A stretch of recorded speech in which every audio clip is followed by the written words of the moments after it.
Good morning, everybody. How are you today? It's Tuesday, so I'm going to go ahead and get started on our 2 chapters for today. And chapter 10, Digger. Eyeballs on.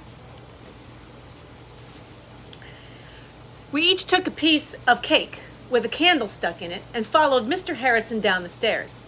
I felt like a secret agent sneaking around in the dark. It was cool. Basements are scary, said Emily as we made our way downstairs. Yeah, there are probably some monsters down there, I told her. Stop trying to scare Emily, said Andrea. Well, I'm scared, said Emily. Hey, can we eat this cake? Asked Ryan. You can't do that, said Mr. Harrison. We need the candles to light our way. If we had solar-powered flashlights, I said, we could eat the cake.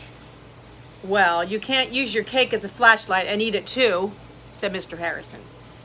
Finally, we reached the basement. At the bottom of the stairs, there was a hole in the floor, and I almost fell in it. I noticed this hole yesterday, said Mr. Harrison, and I think I know who made it. Who? We all asked. A squirrel. Squirrel? A squirrel. Mr. Harrison told us that he had noticed a squirrel hanging around the monkey bars on the playground, digging deep holes in the dirt. He even gave her a name, Digger. I think Digger might have dug a hole into the school and chewed her way through an electrical wire, he told us, and that would knock out the power. And Mrs. Mentry might have fallen in that hole in the floor. Wow, we all said. If Digger chewed through a live electrical wire, said Mr. Harrison, she probably got the shock of her life. There might be a fried squirrel down there. Ew, gross, we all said.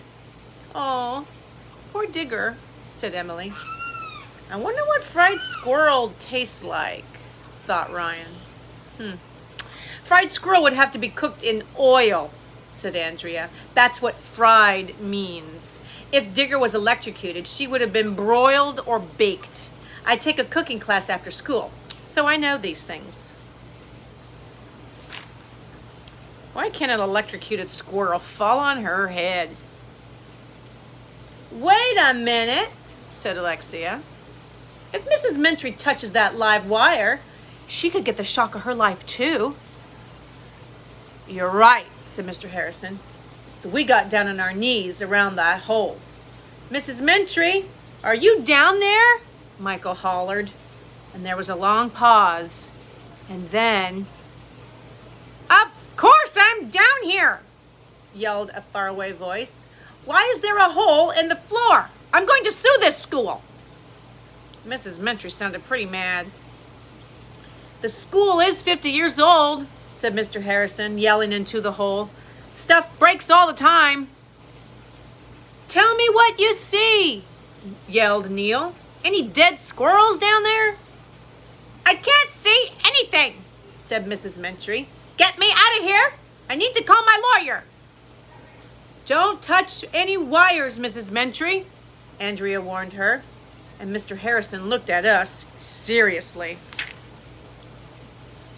I'm too big to fit through this hole, kids, he said.